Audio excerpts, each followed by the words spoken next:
Bien, bonjour à toutes et à tous. Je suis très heureux aujourd'hui d'interroger, de discuter avec Guillaume Ancel, l'auteur de ce livre récemment paru aux Belles Lettres, Un casque bleu chez les Khmers rouges, journal d'un soldat de la paix, Cambodge 1992. Et c'est un... Voilà, Guillaume Ancel sort ici son troisième livre aux Belles Lettres, son troisième témoignage. On reviendra peut-être d'un mot sur les deux précédents qui portaient sur deux autres missions, l'une à Sarajevo, donc en Bosnie, livre intitulé Vent glacial sur Sarajevo en 2017, et puis Rwanda, La fin du silence, paru en 2018 sur sa mission au Rwanda dans Turquoise en 1994. Mais là, il s'agit d'autre chose. Il s'agit de la première mission à l'extérieur, la première opération extérieure dans laquelle a été engagé Guillaume Ancel. Il a alors 27 ans, il est lieutenant, il deviendra capitaine pendant la mission elle-même. On est en 1992, entre mai et novembre 1992, et il est un soldat sans armes puisqu'il fait partie d'un groupe de 40 observateurs militaires qui appartiennent aux forces de l'ONU qui ont mis en quelque sorte le Cambodge sous tutelle. En fait, ce qu'il faut comprendre, c'est que Guillaume Ancel, quand il arrive au Cambodge en mai 1992, arrive dans un pays qui tente de sortir de la guerre. On est dans ce contexte que les historiens appellent une sortie de guerre et de génocide, bien sûr. La guerre, bien sûr, a commencé à partir du début des années 70. La guerre du Vietnam s'est étendue, comme on le sait, au Cambodge. Elle a duré, et la guerre civile ensuite, a duré jusqu'au début des années 90, avec quelques reprises ensuite ultérieures. Et le moment évidemment le plus terrifiant, le plus meurtrier de cette séquence qui va du début des années 70 au début des années 90, c'est évidemment le génocide du Kampuchea démocratique, le génocide commis par les Khmers rouges entre 1975 et le début de l'année 79. Au total, on va reparler bien sûr de ce génocide, au total sans doute dans cette séquence qui va du début des années 70 au début des années 90, 30% de la population cambodgienne a probablement disparu. Le contexte plus précis, on est entre mai et novembre 1992, et si Guillaume Ancel se trouve sur place au printemps 92, eh bien c'est la conséquence directe des accords de Paris qui ont été signés le 23 octobre 1991 et qui établissent une tutelle de l'ONU sur le Cambodge, avec l'idée, au fond, de désarmer les factions en présence et d'engager un processus de pacification dans le pays. Alors ces forces sur place, ce sont d'abord les forces du Premier ministre Hun Sen, en fait pro-vietnamiens, les Vietnamiens ayant envahi le Cambodge à la fin de l'année 78, mais s'étant retirés justement dans le cadre des accords de Paris, les Khmers rouges, qui ont survécu en quelque sorte à l'invasion vietnamienne, qui tiennent en particulier le nord du pays, qui s'étendent en saison des pluies, qui sont repoussés lors de la saison sèche, et puis deux forces sihanoukistes en moins, qui se réclament du prince Sihanouk, et c'est donc ces forces politiques et militaires qu'il s'agit de désarmer pour pacifier le pays. Et donc Guillaume Ancel fait partie des forces de l'APRONUC en français, c'est-à-dire l'autorité provisoire des Nations Unies au Cambodge, lui-même n'est pas armé, mais il y a bien sûr des bataillons armés, des personnels civils qui sont vraiment dans ce qu'on appelle aujourd'hui le state building, la construction d'un État nouveau à partir d'un État ruiné et failli. Et le Cambodge va s'engager, mais ce sera après le départ de Guillaume Ancel dans un processus de normalisation progressive, notamment à partir des élections de mai 1993. Mais la période de présence de Guillaume Ancel, donc alors jeune officier, comme je le disais, sa période de présence, c'est cette seconde moitié, disons, de l'année 92.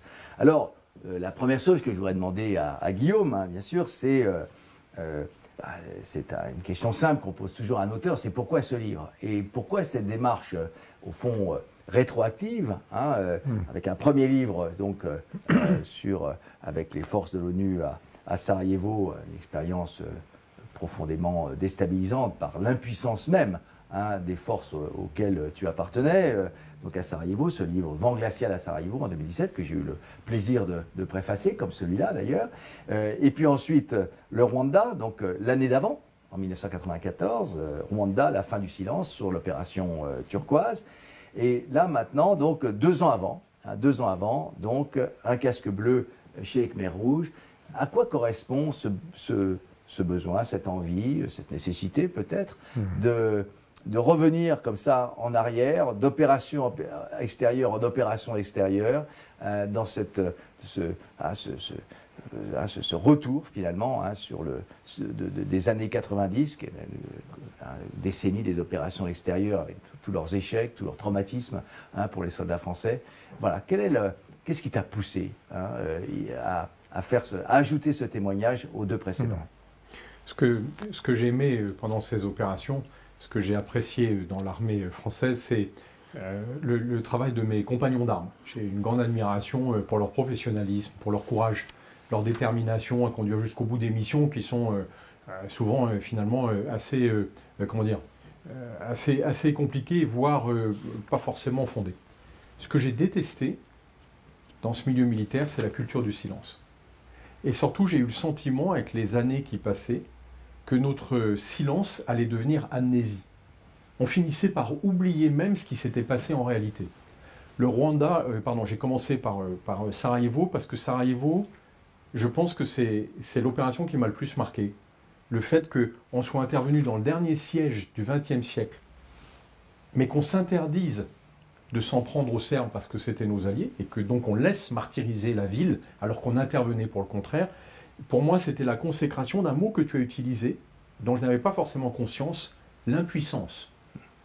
Ensuite, j'ai écrit naturellement sur le Rwanda parce qu'on était en plein questionnement sur qu'est-ce qui s'était passé en réalité, avec d'un côté une version officielle qui était complètement délirante, une intervention humanitaire, alors que nous étions partis avec les meilleures unités de combat pour continuer à faire la guerre contre les ennemis des génocidaires, ce qui a posé des questions qui sont enfin en passe d'être réglées en partie grâce à l'intervention du président de la République, mais aussi grâce à toutes les personnes qui ont bien voulu, comme toi, s'intéresser au sujet et s'interdire d'entendre uniquement la version officielle.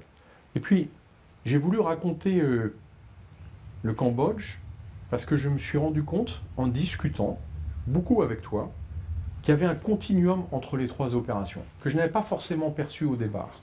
Et que, entre cette opération, qui n'a rien à voir avec les autres, mais c'est la première fois que je suis confronté à un génocide, dans un environnement qui est d'une complexité incroyable. Ça m'a forcément marqué dans la capacité au Rwanda à regarder les choses différemment de ce pourquoi nous avions été briefés. Voilà. À les regarder avec un sens, je ne vais pas dire de l'objectivité, on ne peut pas en avoir dans ces situations, mais de regarder la réalité telle qu'elle est et pas telle qu'on nous l'a racontée. Par exemple, au Cambodge, avant de partir, on avait été longuement briefé par le Quai d'Orsay. Alors c'était magnifique, il y avait des diplomates très expérimentés qui nous ont raconté comment on allait reconnaître un Khmer rouge. Il avait les yeux injectés de sang et il avait quasiment un couteau entre les dents. Et puis quand on est arrivé au Cambodge, quand j'ai été à la frontière là, du Laos et de la Thaïlande, en pleine jungle, les Khmer rouges que j'ai rencontrés, ils étaient Khmer blancs l'après-midi et Sihanoukis le soir, en fonction du sens des trafics. Et par conséquent, j'ai découvert par moi-même que ce qu'on nous racontait était très partiel. C'était pas faux, mais c'était complètement partiel. C'était une représentation théorique de la réalité.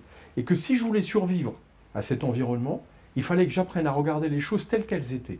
Et du coup, pour moi, écrire, c'était raconter les choses telles qu'elles étaient. À mon niveau, j'ai jamais prétendu donner une leçon d'histoire sur ce qui s'est passé au Cambodge, au Rwanda ou à Sarajevo. Je veux juste que les lecteurs disposent d'informations réalistes, pour qu'ils puissent juger par eux-mêmes et ne pas s'arrêter aux discours souvent lénifiants sur ces sujets, qui sont en plus portés par des gens qui n'ont jamais été sur le terrain et qui ignorent totalement ce qui se passe. Ça ne veut pas dire qu'ils aient tort, encore une fois, mais ça veut dire qu'ils ne peuvent pas tenir des théories qui sont complètement antinomiques avec ce qu'on a traversé dans la réalité.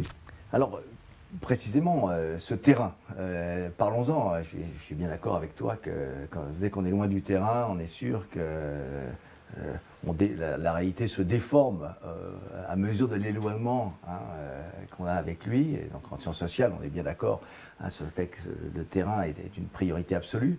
Alors, ce Cambodge que tu découvres au début des années 90, en 92, tu dis, c'était une phrase, enfin, tu as un terme qui m'a attiré l'œil, tu dis c'est un monde démantelé.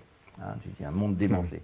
Je sais pas, j'aurais peut-être dit, en te lisant, j'aurais dit oui, démantelé ou peut-être disloqué. Vous voyez, on a cette expérience de dislocation sociale, donc qui évidemment est peu fréquente, et qui est la caractéristique des gens qui interviennent évidemment sur ce type de terrain. Et notamment un détail qui n'a l'air de rien, mais qui m'a beaucoup frappé, le fait que pas de cartes, ou plus exactement les seules cartes, des cartes des années 50. Et ces cartes des années 50 permettent évidemment de voir un certain nombre de choses, un certain nombre d'axes, un certain nombre de points d'appui, mais en même temps témoignent de tout ce qui a disparu depuis les années 50. Au fond, qu'est-ce qui t'a frappé le plus dans ce démantèlement social, sociétal au Cambodge à ton arrivée, pour un occidental venant d'Allemagne, d'Europe, qui a sa première expérience finalement de ce monde asiatique et bouleversé par 20 années de conflits et de génocides. On va revenir sur les génocides bien sûr. Qu'est-ce qui t'a frappé surtout? Le décalage, ce qui m'a frappé, c'est le décalage avec le niveau de vie dont on dispose dans nos sociétés, qu'on est tout le temps en train de critiquer. On ne se voit jamais assez sécure, assez prospère, etc. Mais quand on arrive, nous on débarque à Phnom Penh, donc Phnom Penh est encore dans le coma de cette guerre. Il n'y a pas de voiture dans Phnom Penh. Il faut imaginer, on apporte les premières voitures, c'est les japonaises. Et je vois une non-société. Il n'y a plus rien, il n'y a plus d'infrastructure, il n'y a pas de route, il n'y a pas d'éclairage, il n'y a pas d'hôpitaux, on va avoir une expérience. Tout ça est devenu vide. Il n'y a plus d'électricité, il n'y a pas d'eau courante, il n'y a pas d'évacuation d'eau. En fait, tout ce que nous, on estime être parfaitement normal, et finalement, auquel on n'apporte même plus d'attention, là, on le voit par défaut. C'est-à-dire qu'on réalise tout ce qui nous manque dans cette société et dont on dispose en permanence dans les nôtres. Et c'est une impression d'être au fond d'un puits noir, de se dire mais comment on peut tomber aussi bas, comment on peut avoir détruit autant de choses dans une société. Mais le plus frappant, c'est pas l'absence d'infrastructures, c'est pas la disparition de tout service.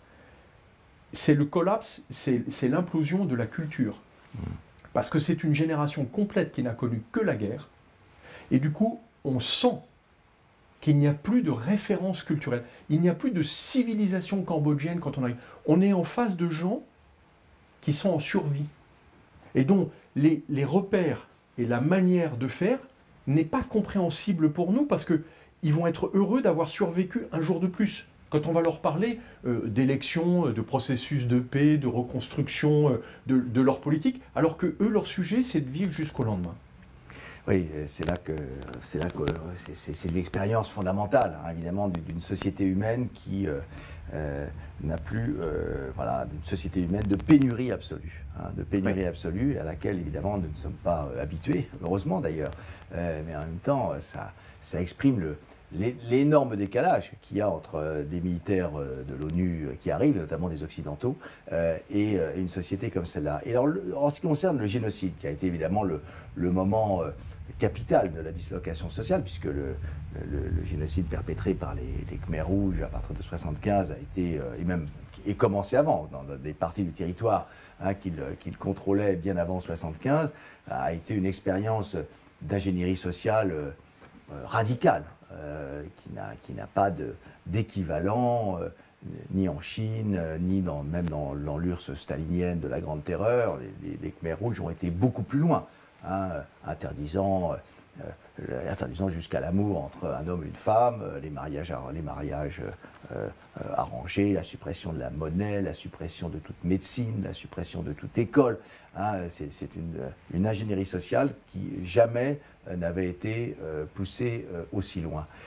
Mais elle est terminée depuis relativement longtemps, si je puis dire, quand tu arrives. Hein, elle a eu lieu plus de 10 ans plus tôt. Quelles traces tu vois quand tu es là-bas? Quelles traces tu vois de cet ouragan qui a traversé la société cambodgienne? Est-ce que tu arrives à distinguer cet ouragan de l'ouragan de la guerre elle-même, d'avant le génocide, de la guerre civile qui l'a suivi, en particulier entre les forces vietnamiennes et les forces Khmer Rouge, les forces yanoukistes? Est-ce que tu arrives à isoler les effets du génocide sur ce pays, sur cette société, ou bien tout est mélangé dans un gigantesque chaos? Moi, j'ai eu le sentiment que les Khmer Rouges avaient laissé une trace omniprésente et silencieuse. Omniprésente parce que ce qu'ils ont fait a été tellement épouvantable que personne n'a pu en échapper. Et silencieuse parce qu'on comprend quand on arrive sur place que toutes les personnes qui ont plus de 30 ans, pour survivre à la période du Khmer Rouge, se sont soit cachées, soit ont collaboré. Et du coup, on s'interdit de faire la moindre enquête sur, quand on recrute par exemple des interprètes, sur ce qu'ils ont fait précédemment, parce qu'on est sûr qu'on va découvrir qu'un professeur de français qui a survécu à la période de Khmer Rouge, normalement, il a pu survivre que s'il a dénoncé les autres, ou s'il a participé directement au camp de la mort. Et donc, on s'interdit de le regarder, on a l'impression d'être en face d'un théâtre dans le noir, où s'est passée la pièce la plus sordide qu'on ait pu jouer, celle de l'inhumanité totale. Justement, cette inhumanité, on la rencontre dans ton livre, puisqu'il y a 3 rencontres avec les Khmer Rouges. Tu as 2 localisations. Il y aura peut-être tout à l'heure des questions sur ces questions, sur le Cambodge de cette époque et sur le génocide. On tentera d'y répondre. Mais tu as 2 localisations. Une tout d'abord un peu plus confortable, si je puis dire, après le passage à Phnom Penh, à Kampot, sur la côte, au sud-ouest de Phnom Penh. Et puis ensuite, pour des raisons de conflit avec d'autres officiers et ses supérieurs, en particulier sur place, un exil au nord, dans une région beaucoup plus déshéritée, et évidemment dans une région où les Khmer Rouges règnent davantage en maître dès lors qu'on sort des quelques pauvres localités qui ont survécu à la période. Et donc 3 rencontres, donc une à Kampot d'une part, et puis 2 dans le nord, dont une le 24 août 1992, qui commence le livre de manière d'ailleurs non chronologique de ce point de vue, où la négociation, puisqu'il s'agit de désarmer les factions, et on n'a aucun moyen de contrainte. Il faut que les factions en question, y compris les Khmer Rouges, acceptent, en fonction des accords de Paris qu'ils ont signés, acceptent leur propre désarmement. On imagine évidemment l'extraordinaire difficulté, on n'a pas de moyen de les contraindre. Ils se laisseront d'ailleurs très difficilement contraindre, puisqu'ils reprendront d'ailleurs ensuite les armes, etc. Et donc pendant cette négociation, un des négociateurs Khmer Rouge donc abat un des négociateurs ONU qui est avec toi. Alors cette scène évidemment est extraordinairement forte, et là on entre dès le début du livre, mais on va retrouver ensuite cette composante, on rentre dans l'extraordinaire brutalité des Khmer Rouges, qui sont éliminer un négociateur directement sous les yeux des autres dans une négociation sans raison particulière. Eh bien, ça ne pose pas le moindre problème. Et on voit tout de suite que les niveaux de violence, les seuils de tolérance, en quelque sorte, sont complètement, évidemment, différents de ceux des malheureux officiers comme toi, qui, avec leur bonne volonté, leur sens du devoir, leur courage aussi, disons-le, leur courage, négocient avec eux. Peut-être c'est une scène que tu peux évoquer, parce qu'évidemment, elle t'a forcément énormément marqué. Et c'est pour ça que j'ai voulu commencer le livre avec, pour permettre au lecteur d'avoir tout de suite un goût de la situation dans laquelle on se trouvait. Quand un parfum exact de ce qui se passe. Quand on est en pleine jungle, on est à la frontière du Laos, sur une espèce de petite colline, on est assis sur des tabourets en bois, il fait une chaleur moite. Maintenant, c'est un parc naturel, c'est vraiment voilà, c'est un exemple de forêt tropicale. On est assis en face des Khmers rouges, mais nous, on n'a pas d'escorte armée parce que c'est des soldats pakistanais qui doivent la fournir et ils ont l'ordre de ne pas sortir de leur camping. Et en face, les Khmers rouges, plusieurs négociateurs en face de nous, puis derrière, il y a plein d'hommes armés qui attendent. Et quand ce Khmer rouge se lève et tire une balle dans la tête de mon co-négociateur, le plus terrible, c'est qu'il se rassied et que la négociation continue. Et en fait, ça ne rompt pas la négociation. Ça ne rompt pas la négociation. Et moi, pendant l'éclair d'un instant, je cherche mon arme pour me défendre. On nous tire dessus. Donc forcément, il faut que je trouve une arme pour me défendre. Et là, je comprends, en cherchant mon flingue sur le côté, tu comprends physiquement, ouais, que je n'en ai pas. Ouais. Et que par conséquent, je suis face à une alternative que je n'ai absolument pas pu anticiper. Soit on se lève et on crie, et je pense que les balles suivantes sont pour nous, parce que je ne vois pas très bien comment les autres auraient accepté de discuter du fait qu'il venait de descendre un des officiers de l'ONU, que je ne connaissais pas, qui venait d'être envoyé par le QG de l'ONU, parce que c'était soi-disant un expert en négociation. Qui a fait l'erreur, semble-t-il, d'avoir une conversation en privé avec, voilà, avec un interprète, et ça a agacé. On n'a jamais pu le savoir, mais manifestement, son interlocuteur l'a mal compris. Et puis, le fait de s'asseoir, de rester assis, impassible, comme eux l'étaient, parce qu'ils restent totalement impassibles, y compris l'homme qui vient de tirer, il n'a pas l'ombre d'une hésitation. Et il discute avec nous. Et je reprends la négociation, alors que mon camarade finit de mourir sur le côté, enfin il a une balle dans la tête, donc il n'est pas en train d'agoniser, il est mort, mais il y a cette odeur de brûlé qui est épouvantable, qu'il faut bloquer, parce que sinon on peut plus discuter, on ne peut plus parler. Et je viens leur dire, voilà, dans l'étape 2 des accords de paix que vos chefs ont signés à Paris, vous allez devoir déposer les armes pour au moins l'équivalent d'un bataillon. Et ils me répondent, ah non, pas un bataillon complet, on commencera par un demi. Et ce qui est terrible, c'est que la négociation, elle arrive à son bout, au bout d'une heure, on s'est mis d'accord sur un certain nombre de choses, et ils partent comme si de rien n'était. Et nous, on ramasse le cadavre de notre camarade, le suivant, on le met dans une bâche en plastique, parce qu'il faut redescendre de la colline. Et quand on arrive à l'équipe radio et qu'on a dû laisser en place, ils ont appelé un hélicoptère avec une force d'investigation de l'ONU qui arrive à toute vitesse. Il y a des policiers, des Scandinaves. Ils commencent à faire leur enquête. Ils font une enquête comme si on était en Europe. Voilà, il y a eu un mort, on fait les relevés. Ils nous demandent de faire nos dépositions. Il y a eu un accident. Et puis à ce moment-là, la nuit tombe. C'est à 18h, on est sous les tropiques, donc à 18h, la nuit tombe. Alors, je les regarde de manière un peu froide, parce que moi, ça fait déjà quelques mois que je suis dans cette situation, où je connais peut-être un peu mieux qu'eux qui sont à Phnom Penh, et je leur dis, vous savez, la nuit va tomber, on est dans une zone tenue par des Khmers rouges qui manifestement nous sont hostiles. Et là, tout le monde s'arrête. J'ai pas besoin de leur dire qu'est-ce qu'on fait, tout le monde s'arrête, ils replient leur truc à toute vitesse, on rembarque le cadavre, et je me souviens, le chef des investigateurs dit, bon, il est mort, ça on n'avait pas de doute, on va rentrer. Et on repart comme si ça n'était jamais arrivé. Et d'ailleurs, l'ONU ne va jamais approfondir l'enquête sur ce sujet parce qu'elle avait tellement besoin de ne pas stopper le processus que je pense qu'elle a préféré ne pas faire de publicité sur le sujet. Il me dépose avec mon équipe, on est 3, 4, là en pleine jungle, dans nos postes à Beng Menché, et nous, on ne fait pas de retour d'expérience sur le sujet. On en parle à peine. On l'évoque juste pour dire il faut qu'il y ait l'un d'entre nous, c'est le Britannique qui s'y colle parce que c'est celui qui fait le moins d'erreurs en anglais, parce qu'il faut qu'on écrive un rapport le plus simple possible pour expliquer ce qui s'est passé, qu'on ne soit pas mis en cause en plus dans cette affaire. Et c'est toi qui me l'as fait remarquer des années après. En fait, on n'en a plus jamais parlé.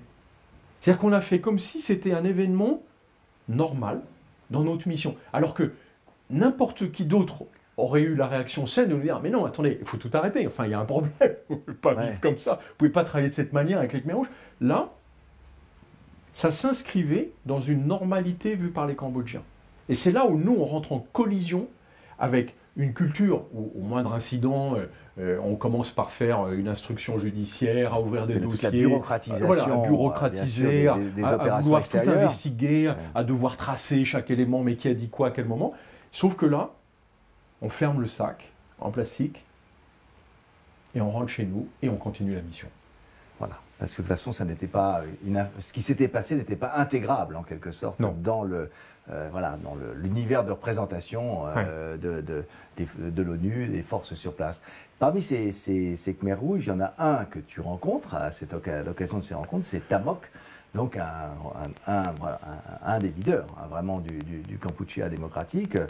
Précisons que les arrestations de survivants, de responsables survivants du génocide n'auront lieu qu'en 2007, et que donc bien après ta présence, et que les derniers verdicts ne tomberont qu'à la fin de l'année 2018. Donc le processus, le processus judiciaire visant les Khmers rouges a été extraordinairement lent, extrêmement tardif et extrêmement partial, bien entendu, parce que c'est en dehors de quelques... c'est un peu comme Nuremberg, en dehors de quelques grands chefs, tout ce qui... Voilà, comme tu le disais tout à l'heure, tous les responsables intermédiaires, finalement, bien sûr, sont restés en place. Et il y a donc eu... C'est un processus de cohabitation entre victimes et bourreaux, plus tous ceux qui étaient entre les deux, bien entendu. Alors ce Tamok, donc, quelle impression t'a-t-il fait, ce chef du Kampuchea? Tellement étrange. Tellement étrange. D'abord, contrairement au brief qu'on avait reçu du Quai d'Orsay, Tamok, c'est un vieux monsieur charmant. Évidemment. À qui il manque une jambe. Et on a presque pitié pour lui, quoi. On se dit, c'est un grand-père sympathique, souriant, aimable, courtois. Pas du tout comme dans ces films américains où on nous montre la figure du sale type. Là, c'est un sale type très agréable. Et d'ailleurs, il est d'une extrême courtoisie avec nous. Et on a l'impression qu'on peut discuter. Ça ne veut pas dire qu'on a avancé beaucoup. Mais surtout, ce qui me frappe, c'est qu'on est en train de discuter. Alors évidemment, il part sur un discours politique, le Kampuchea démocratique, ça. Puis d'un seul coup, il me dit, attendez. Et il sort un téléphone par satellite, un modèle hyper sophistiqué, qu'on n'avait même pas encore nous. Parce qu'en fait, il faut qu'il passe des ordres d'achat pour une chaîne de supermarchés qu'il dirige en Thaïlande. Et là, j'avoue que j'ai eu un moment de solitude. Je me suis dit, le type là, il est en train de nous expliquer la politique des Khmers rouges, et il dirige une chaîne de supermarchés en Thaïlande, et il passe des ordres d'achat à la bourse de Bangkok. Voilà, là, on est au Cambodge. Une confusion des rôles absolument totale. Et d'ailleurs, quand il va repartir, c'est un hélicoptère de l'armée thaïlandaise qui va venir le chercher. Oui, c'est très troublant. Voilà. C'est profondément troublant. C'est vraiment, de ce point de vue, le livre est vraiment une introduction à la complexité. Une introduction à la complexité du terrain, au-delà des schémas beaucoup trop simples qu'on a pu avoir, évidemment, en France et ailleurs, d'ailleurs, à ce sujet. Alors, il y a évidemment un point qui est dans le livre. Disons, on a à la fois dans ton livre les ridicules militaires, donc les ridicules militaires français en particulier, disons-le, t'es pas tendre parfois avec l'institution dont tu es sorti, mais tardivement relativement, avec le grade de lieutenant-colonel. Donc on ne peut pas dire que tu sois un antimilitariste, mais enfin, disons que le milieu militaire français est parfois, notamment la chaîne de commandement, la manière dont... Tout ça est traité de manière très grinçante. Et puis, il y a les ridicules, bien sûr, des forces de l'ONU. Effectivement, cette bureaucratie incroyable, le moindre accident de voiture, le moindre accrochage, tout ça doit faire l'objet de rapports. C'est vraiment une société complexe. Une société complexe, alors que il y a tellement de choses qui seraient importantes à faire, mais beaucoup d'énergie est consacrée effectivement à des tâches bureaucratiques dont on se demande quelle est leur utilité, sans parler de scènes d'anthologie, comme ces personnels civils qui viennent expliquer à des paysans cambodgiens qui vont avoir la chance de pouvoir voter bientôt et qui leur expliquent comment fonctionne une élection, alors qu'effectivement leur problème, eux, c'est d'abord effectivement la survie, puis deuxièmement d'être débarrassés de ces gens qui viennent leur faire perdre leur temps le plus rapidement possible. Donc on a un tableau quand même très dur. De cette tutelle ONU qui représente quand même des dizaines de milliers de personnes au total, force civile, force militaire, observateurs, etc. Et alors, il y a une chose qui, moi, me frappe beaucoup, c'est que pourtant, si je puis dire, et quand tu es sur place, et même encore aujourd'hui, dans le livre, tu ne désavoues pas cette mission. Hein, tu renvoies tous les travers, mais il y a une mission. Il y a une mission. Et il s'agit de la réussir le mieux possible ou le moins mal possible. Et notamment, il y a une chose qui m'a beaucoup frappé, qui montrait d'ailleurs une grande intelligence du terrain, une intelligence presque ethnographique, c'est que finalement, dans le Nord, toi et tes camarades, vous êtes complètement paralysés parce que tous les chemins sont minés. Donc on ne peut aller nulle part, et comme on ne peut aller nulle part, on ne peut donc rien contrôler. La situation paraît absolument sans issue. On est prisonnier, finalement, de la malheureuse bourgade où on se trouve. Et puis, en observant le marché et en interrogeant les paysans qui viennent vendre ce qu'ils ont au marché, tu t'aperçois que ces paysans sont venus comment? Ils sont venus par un chemin, par le chemin. Et que, comme ils ne sont pas venus du même endroit, chacun connaît au moins une section de chemin qui est utilisable et qui n'est pas miné. Et donc il suffirait de faire une cartographie finalement humaine, en quelque sorte, des chemins, en mettant bout à bout les morceaux de chemin utilisables et non minés pour pouvoir enfin se déplacer. Et ça marche. Et ça marche. Et donc, à partir finalement de la discussion avec les acteurs locaux. Alors donc, après tout, tu aurais pu te contenter de rester dans la petite bourgade, en attendant que ça passe et en attendant le retour en France. C'est justement ce que tu ne fais pas. C'est justement ce que tu ne fais pas. Ce que tu veux, c'est réussir. Aujourd'hui, quel regard portes-tu sur ce sens de la mission, que je trouve admirable d'ailleurs, mais qui en même temps, c'est un peu ironique, compte tenu du cadre, compte tenu du contexte, compte tenu des difficultés de toutes sortes, de ces réseaux mafieux qui se mélangent bien sûr avec les appartenances politiques. Comment concilies-tu ce sens de la mission d'une part, que tu n'as jamais vu terminer, tu es parti bien avant la stabilisation du Cambodge, entre le sens de la mission et puis l'aspect absurde, par certains côtés, de cette prise en main du pays par les forces onusiennes. Il y a sans doute une question de politique, et puis il y a une question d'état d'esprit. Il y a une question de politique. Moi, je me suis engagé dans l'armée parce que j'ai une haute idée de la démocratie de notre société. Et j'ai toujours pensé qu'il fallait il fallait la défendre, qu'elle n'allait pas de soi. Et que si on n'allait pas la défendre, il ne fallait pas se plaindre qu'elle n'existe plus. Moi, je suis né à la Croix-Rousse. Les gones et les canuts en particulier, ils disaient que voilà, il faut se battre. La vie, c'est se battre pour avoir ce qu'on souhaite. Donc j'ai aimé ces missions, sauf celle du Rwanda que j'ai trouvée absolument insupportable, puisque là on a aidé des génocidaires. On est dans un tout autre cas de figure. Voilà, c'est un autre cas de figure. Là, il s'agit de sortir au contraire de la violence. J'ai trouvé formidable cette mission. On essaye de rétablir la paix dans un pays qui a été ravagé par la guerre. Et donc la mission, tu as parfaitement raison, ne m'a jamais interrogé. Mais c'est vrai qu'on aurait pu se dire, attendez, pourquoi on est venu, pourquoi on ne les laisse pas faire, pourquoi... Ça me semblait bien, et c'est vrai que dans la culture militaire, il y a une espèce d'absence de mise en cause du bien fondé de la mission, qu'on retrouve dans mon récit, tu as parfaitement raison. Moi, je considère que j'ai cette mission, je dois la remplir. Après, il y a un sujet d'état d'esprit. Quand je suis arrivé à Beng Menché, j'ai trouvé mes camarades dans des hamacs, désespérés. J'étais le 4e. Parce que les 3 premiers m'ont dit, c'est des modèles très différents, un officier des Marines d'origine mexicaine, pilote de Harrier, un officier britannique de la Navy, un dur, vraiment un mec rustique, et puis un officier chinois d'un extrême raffinement, un officier d'artillerie comme moi, mais vraiment une culture, et voilà, je pense que c'était vraiment l'intellectuel du groupe. Et les 3 étaient dans des hamacs, et m'ont dit, de toute façon, Guillaume, on ne peut rien faire puisqu'on ne peut pas bouger. Et donc, prends-toi un hamac quand on a réservé un, prends-toi la place qui est là, avec un peu d'ombre, et puis, voilà, on va réfléchir, qu'est-ce qu'on peut faire. On avait un périmètre de peut-être 2 km autour de Beng Menché, alors que la région dont on était censé s'occuper, la province de Preavear, elle est grande comme un département français, quoi. C'était une catastrophe. On était, en gros, on s'occupait d'un quartier, quoi. Et ça, je ne peux pas le supporter. Je ne sais pas si... j'ai des gènes de requin, mais si je nage pas, je m'étouffe. Il faut que je bouge, il faut que les choses avancent, même si on doit se planter. Et ce que tu n'as pas dit dans cette solution qu'on a trouvée pour se déplacer dans cette zone minée, c'est qu'avant ça, on a pagayé dans la choucroute terrible. Qu'en particulier, à un moment, je me suis mis dans la tête, parce que là aussi, ça nécessite d'observer les choses, puis de prendre des décisions tout seul. D'abord, on a demandé du déminage, mais il fallait l'armée du monde de démineurs. Pendant un an, n'y aurait pas suffi.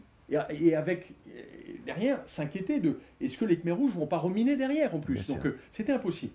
Et ensuite, je me suis mis en tête que on pouvait utiliser les cours d'eau, parce qu'on est en pleine jungle. Ouais, oui. Les cours d'eau ont des courbes très variables. Dès qu'il y a un orage, ils viennent d'une grande violence. Et j'avais appris en Guyane, pendant les stages d'entraînement vie en jungle, avec Saint-Cyr, qu'un cours d'eau n'était pas minable. C'est trop compliqué, tout est arraché par le débit d'eau. Oui. Donc il est sûr. On peut... Donc, c'est une idée complètement idiote que j'ai. J'emmène une équipe et je leur dis on va se déplacer en utilisant les cours d'eau. Alors les cours d'eau, attention, hein, quand on y est, il y a entre 20 cm et 1 mètre d'eau, donc pas question d'utiliser un esquif. On marche à pied à l'intérieur. On n'avance pas. Et en fait, on avance à 1 km/h. Et avec des difficultés, on est tout le temps en train de se rétablir. On n'a jamais froid parce qu'il fait trop chaud, mais on est trempé, quoi. Donc il y a vraiment un moment, c'est épuisant. On essaye de le faire, en fait, en une demi-journée, on a fait l'équivalent d'1 heure de marche. Et en plus, il faut qu'on revienne.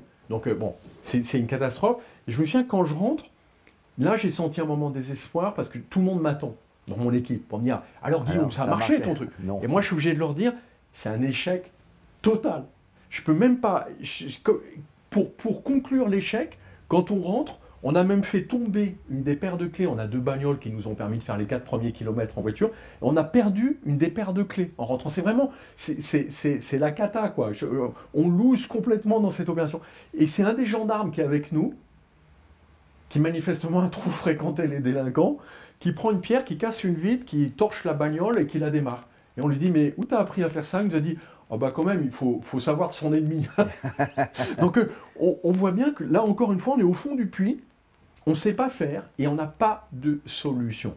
Mais la différence pour moi, dans le caractère et dans l'état d'esprit, c'est qu'il y a ceux qui reviennent avec ça et qui disent « On ne sait pas faire, on tend un Mac et on attend. » Et moi, je me suis dit « On ne sait pas faire, c'est de ma faute, c'est parce que je n'ai pas trouvé la bonne solution, donc j'en cherche une autre. » Et je me suis mis à chercher une autre solution. Ah oui, mais c'est l'aspect assez admirable du livre d'ailleurs, hein, qui est à la fois très grinçant, très critique, et en même temps, on voit encore, bien que tu l'aies rédigé si longtemps après, on va reparler peut-être du souvenir, mais on voit au fond ce volontarisme, hein, ce volontarisme du jeune officier qui est là pour faire quelque chose, hein, qui ne doute pas qu'il faille faire quelque chose, et qui tente de le faire, et avec une fraîcheur, hein, c'est la fraîcheur du livre aussi, hein, c'est la fraîcheur du livre, c'est de voir, voilà, cette bonne volonté, hein, un peu naïve, mais néanmoins performative, hein, parce que ça finit par donner quelque chose. Alors je me demande s'il n'y a pas quelques questions, hein, et donc je regarde si il y a quelques questions que ceux qui nous écoutent voudraient poser. Une question, donc je vais la prendre, mais auparavant, j'aurais bien aimé qu'on revienne sur la manière dont tu as écrit le livre. On aurait pu commencer par ça, hein, mais enfin, c'est peut-être maintenant que c'est le plus intéressant.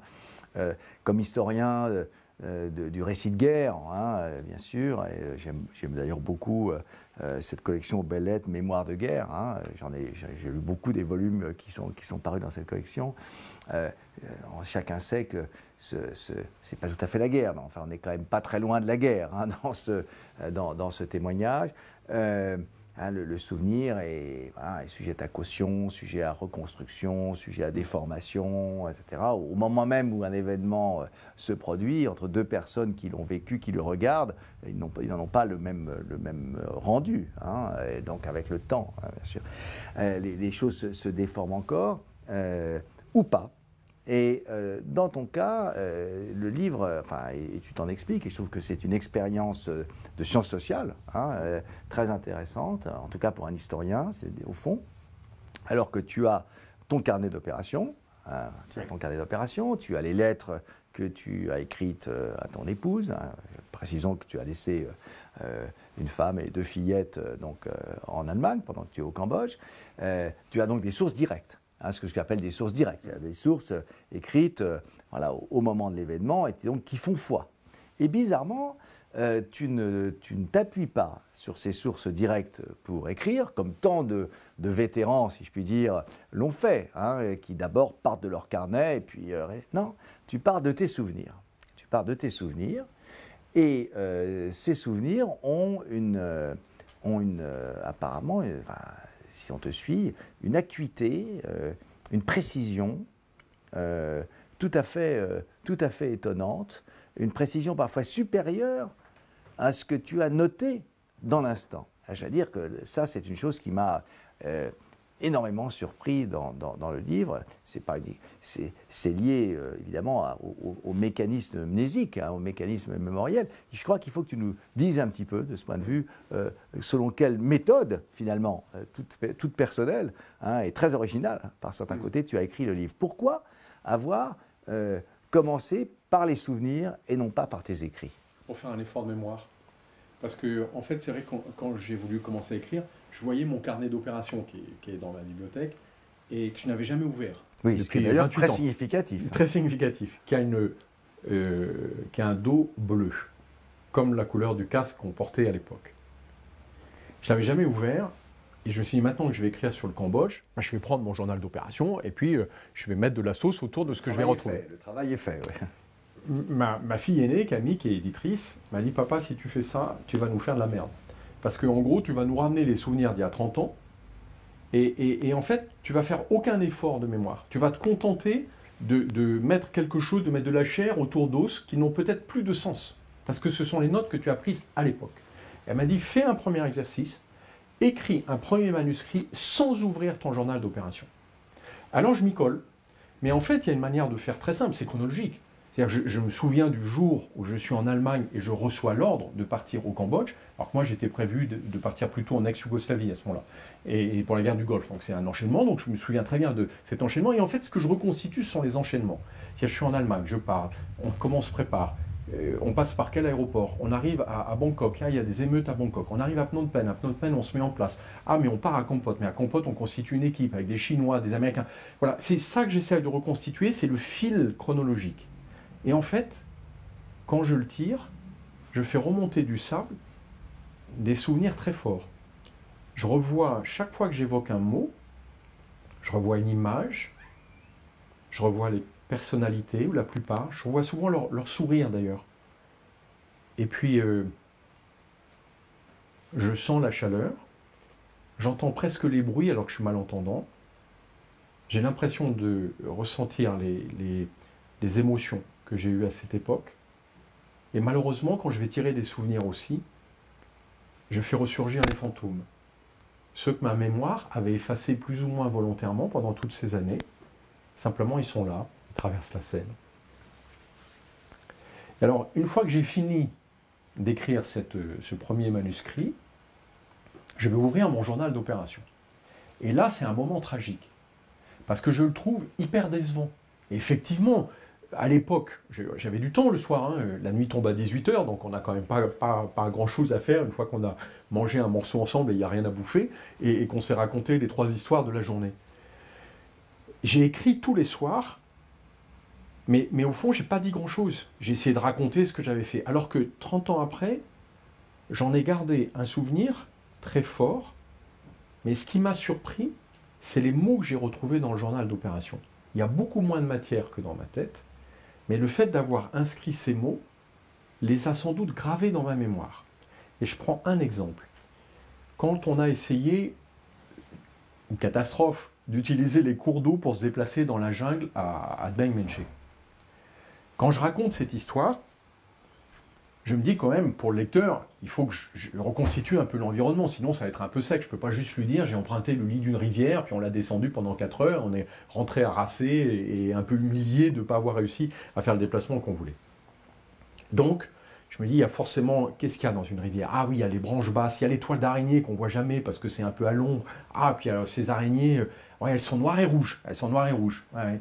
Et puis mais ça, j'ai l'impression que c'est une sauce que j'ai un peu, pas romancée, mais je l'ai rajoutée pour donner du corps au texte, pour permettre à cet environnement. Sauf que quand j'écris mon journal d'opération, il y a ces araignées noires et rouges et ces toiles. Les virgules sont au même endroit. Et les mots sont exactement ceux que j'utilise 28 ans après, sans jamais avoir réouvert ce carnet. C'est pour ça que je me dis que, en fait, quand on écrit à une époque, en réalité, on imprime dans sa mémoire des souvenirs, des mots qui vont rester gravés. Et tu t'es souvenu de ces mots, en réalité, Sans le savoir. à ton insu. À mon insu. À ton insu, bien sûr. Et ça, c'est vraiment quelque chose d'absolument fascinant. En réalité, si tu n'avais pas écrit ce carnet, tu n'aurais pas probablement écrit les mêmes souvenirs. Oui. Et c'est évidemment une expérience tout à fait extraordinaire sur l'écriture de l'expérience et la manière dont elle prospère de manière sous-jacente dans notre mémoire à grande distance. Je vais maintenant prendre une ou deux questions, deux en fait qui nous ont été de questions sur ton ouvrage. Expliquez-nous comment on peut retourner à des négociations alors que la première s'est déroulée de façon dramatique. Enfin, il s'agit bien sûr de cette tragédie d'août 92 où le négociateur a été abattu par un des Khmers rouges présents. Quel ressort intellectuel ou mentaux mettons en œuvre pour aller à la réunion suivante? C'est une bonne question. C'est une forme de déni. C'est une forme de déni parce que dans la logique, je me souviens d'un ami quand il a lu cette scène qui m'a dit mais la négociation, Guillaume, tu aurais dû interrompre la négociation.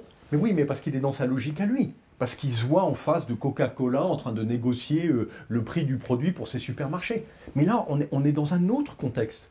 Là, d'abord, on reprend la négociation sur le coup, parce que sinon, on sait qu'on va y passer. En fait, on n'a pas d'alternative. Enfin, moi, c'est le sentiment que j'ai eu. Peut-être que je me suis trompé. Peut-être que j'aurais dû me lever et dire c'est inadmissible ce que vous avez fait. Et par conséquent, sur le champ, je m'en vais. Mais je ne pense pas que j'aurais survécu à cette expérience. En tout cas, mon instinct de survie qui se développait très vite à cette époque m'a plutôt dit là, mon coco, il faut que tu trouves quelque chose pour les tenir, parce que sinon, ça ne va pas marcher. Et pourquoi on revient après négocier avec les mêmes personnes? Parce qu'au fond, on a traversé cette épreuve, et que si on s'arrête, c'est un échec sur toute la ligne.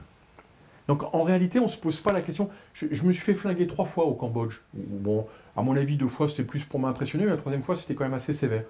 Il ne faut pas se laisser impressionner. C'est en ça que j'ai inscrit comme devise sur mon blog, ne pas subir. C'est-à-dire que si on accepte que les autres puissent faire pression sur soi, on n'avance sur rien. Si j'avais accepté toutes les pressions qu'on a exercées sur nous quand on a voulu parler du Rwanda, qui était un sujet totalement tabou en France, mais on se serait tu, mais personne ne saurait ce qui s'est passé.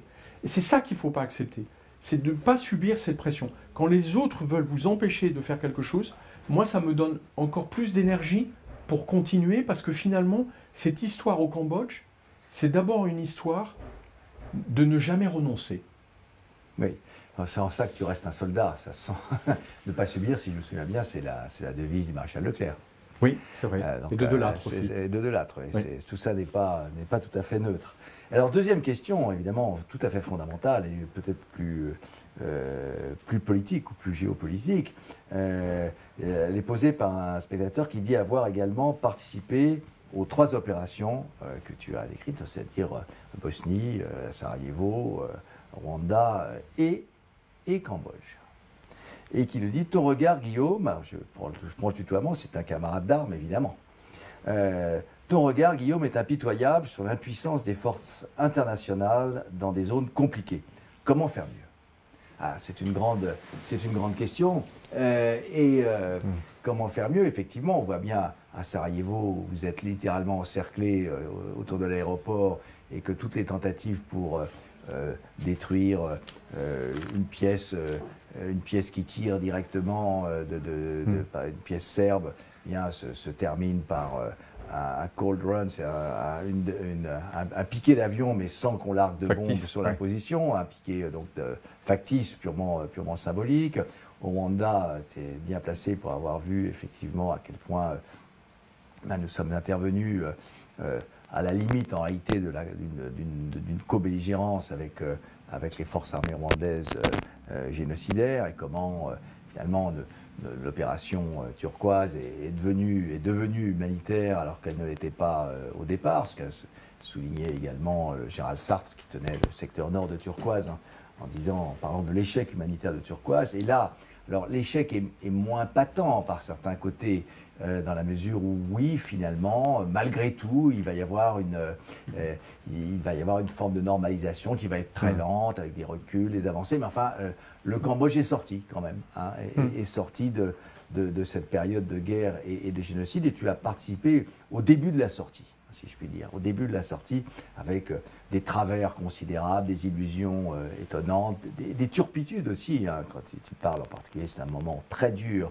du livre, hein, des comportements pédophiles institutionnalisés dans le bataillon pakistanais qui ne sort pas de son compound, mais qui a organisé littéralement, vraiment une prédation sexuelle sur les jeunes Cambodgiens garçons, je le précise, évidemment avec tous les arguments, en particulier économiques, hein, alimentaires, qui leur permettent de s'approvisionner, si l'on ose dire, parce que c'est ça dont il s'agit.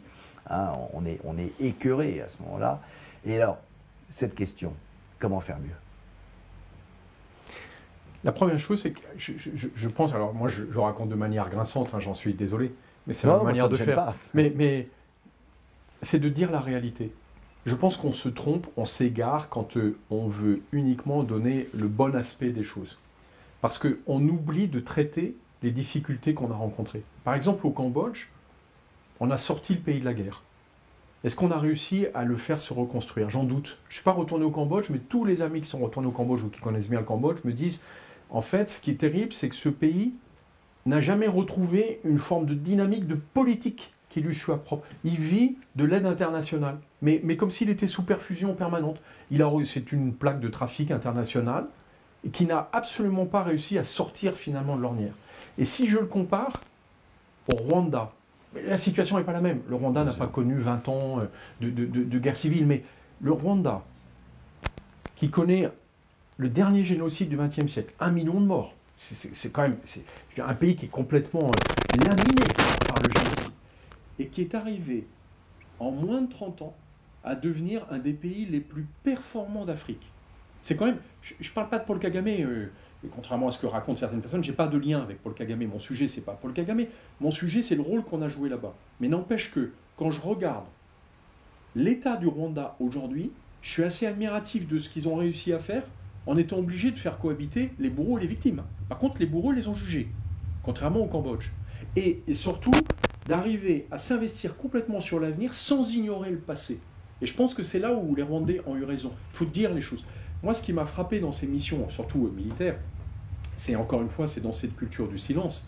Dans l'armée, on parle beaucoup entre nous, mais on a l'interdiction d'exporter quoi que ce soit, et évidemment d'écrire et de publier. C'est une erreur.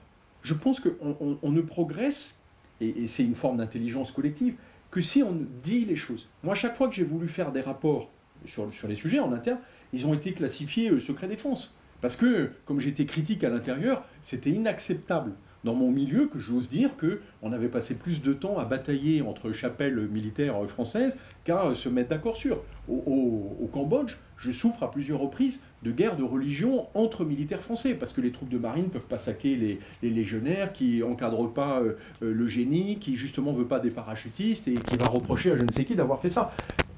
Voilà, raconter ces petits travers, je pense que ça aide les gens à en prendre conscience et à se dire aussi, ah, quand même, il faut peut-être qu'on arrête avec ça parce que c'est grotesque. Mais comment on peut améliorer réellement les choses? Je pense qu'il ne faut pas oublier une chose, c'est que l'ONU, c'est un club de nations qui ne doit en aucun cas gêner un de ses membres. Et quand on est très dur avec l'ONU, en réalité, on est très dur avec soi. C'est un peu comme on a entendu en France pendant des années, ça s'est tassé, heureusement, l'opprobre jeté sur les décisions de l'Union européenne, en oubliant que c'est la France qui est un acteur majeur et clé, qui de toute façon peut bloquer toute décision de l'Union européenne. Donc on a fait porter par l'ONU des décisions que les pays ne voulaient pas assumer. Ouais. Et typiquement au Cambodge, on a eu un mal fou à faire preuve de clairvoyance politique. Moi je suis surpris, c'est mon avis personnel, que la France ait absolument voulu soutenir à tout prix Sihanouk et ses descendants. Je pense que c'est une erreur fatale. Moi, Sihanouk, ce que j'ai vu des Sihanoukis, je n'ai pas approché Sihanouk, c'est que c'était un extraordinaire réseau de trafic, et en particulier de trafic de drogue. C'est sans doute un des partis les plus corrompus que j'ai rencontrés. Et quand je dis corrompu, il y a de la compétition au Cambodge. Donc pourquoi s'être appuyé sur l'organisation la plus corrompue du Cambodge pour essayer de le reconstruire? On en voit les dégâts. Et voilà, je pense qu'on a un sujet de clairvoyance politique, et c'est sûr que ce n'est pas en racontant l'école des femmes qu'on va permettre aux gens d'être plus clairvoyants. C'est pour ça aussi que pour moi c'était fondamental, et je remercie les Belles Lettres de l'avoir fait, d'éditer ces récits. Ces récits, encore une fois, ne sont pas des leçons de géopolitique, c'est juste des pièces de puzzle. mais ça permet d'avoir une idée du puzzle. Et je me dis, pour les historiens, dont tu fais partie, d'avoir de la matière, une matière qui devrait être multipliée par 1000, mais qui permette vraiment à des historiens, en prenant de la hauteur et en ayant cette intelligence justement des situations, d'arriver à comprendre ce qui s'est passé et pourquoi ça s'est passé comme ça. Ce que moi je ne sais pas faire. Je ne sais pas dire pourquoi on a agi comme ça. Je dis juste, voilà ce qu'on a fait et voilà surtout ce qui s'est passé en réalité. Que ça plaise ou que ça déplaise, tant pis.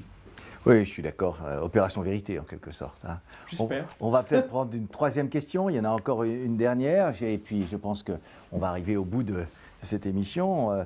Alors, ça, c'est une question qui rejoint ton projet actuel. Hein, ton projet actuel d'écrire sur ta formation initiale, c'est-à-dire ta formation à Saint-Cyr, sur lequel maintenant tu fixes hein, ton effort de mémoire, mais quand tu as visiblement une mémoire remarquable, on va voir le résultat.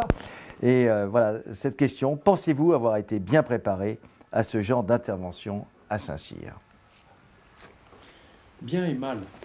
Oui, j'écris sur Saint-Cyr actuellement, c'est plus difficile pour moi parce que c'est le seul endroit où je n'ai pas écrit. Parce qu'en fait, on n'avait pas le temps, on dormait très très peu, on nous empêchait quasiment de dormir. Je n'écrivais pas à ma femme parce que je téléphonais, ce qui est vraiment dommageable. Hein. C'est là où on se rend compte que la communication digitale laisse très peu de traces. Ah oui. Et que ce sera une tragédie pour les historiens du futur. Pour les historiens du futur. Et heureusement, à l'époque, on n'avait pas de mail. Mais voilà, je téléphonais et je ne prenais quasiment pas note. Le soir, les dernières 15 minutes avant de m'endormir, je lisais parce que j'avais besoin de me vider l'esprit. Mais je lisais un peu de poésie. À Saint-Cyr, j'ai eu l'impression de recevoir une formation très longue, très approfondie, indispensable. Je pense en particulier le séjour qu'on fait de combat en jungle. En Guyane, oui. Qui est assez long, il était indispensable. Je pense que j'aurais pas tenu une semaine en jungle au Cambodge, je suis resté quand même presque 5 mois, si j'avais pas eu cette expérience-là, parce que j'aurais fini avec une septicémie dès les 2 premiers jours. Elle est indispensable et elle est totalement insuffisante. Et c'est peut-être un des enseignements principaux de Saint-Cyr, c'est que, en fait, on ne peut pas se préparer à ces situations-là. Et il faut l'accepter. Il faut accepter cette notion d'incertitude, cette notion de chaos, qu'on compense dans l'armée par une surorganisation. Moi, j'ai appris dans l'armée, j'aimais bien faire ça, mais j'ai appris à organiser, à essayer de prévoir les plans, à scénariser les choses, à projeter, si on va faire ça, puis après on fera ça, mais on aura besoin d'un tel, donc on le mettra comme ça. Ce qui m'aide beaucoup dans le monde des entreprises aujourd'hui, d'ailleurs, parce que ce monde de l'organisation, je l'ai vraiment appris dans l'armée. Même si tout ce qu'on a prévu Mais la réalité des situations de guerre, je pense que c'est la particularité des situations de guerre, c'est qu'en réalité, c'est une absence totale de rationalité et malheureusement aussi d'humanité. Alors que, pour moi, dans cette expérience militaire, ce que j'ai préféré, c'est quand l'humanité prenait le pas sur la discipline. Parce qu'au fond, un officier, un militaire, n'est digne que s'il reste humain en toutes circonstances. Ouais, et c'est vrai que j'espère qu'on a encore une petite minute pour dire qu'effectivement, sans doute, ce qu'il y a de plus, comme dans beaucoup de témoignages de combattants, de soldats, c'est encore la fraternité d'armes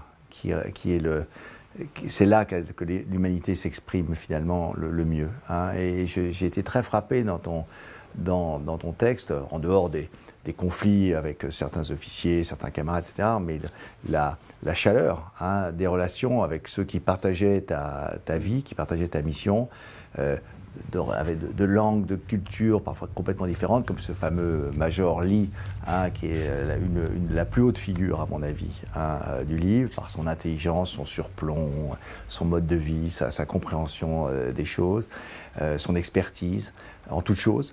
Et c'est sans doute ce que, dans ce chaos hein, relatif, eh bien, la fraternité d'armes, hein, au fond, est sans doute le diamant qui reste, hein, qui surnage hein, dans ce tableau.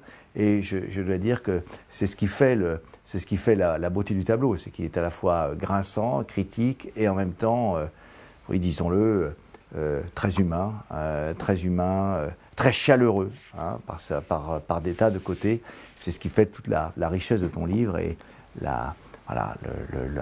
le prix en quelque sorte de ce témoignage qui vient s'ajouter aux 2 précédents sur Sarajevo et sur le Rwanda. On attend le suivant sur Saint-Cyr avec grande impatience. Merci à toi Guillaume pour merci à toi Guillaume pour ce livre, merci à toi pour cet entretien.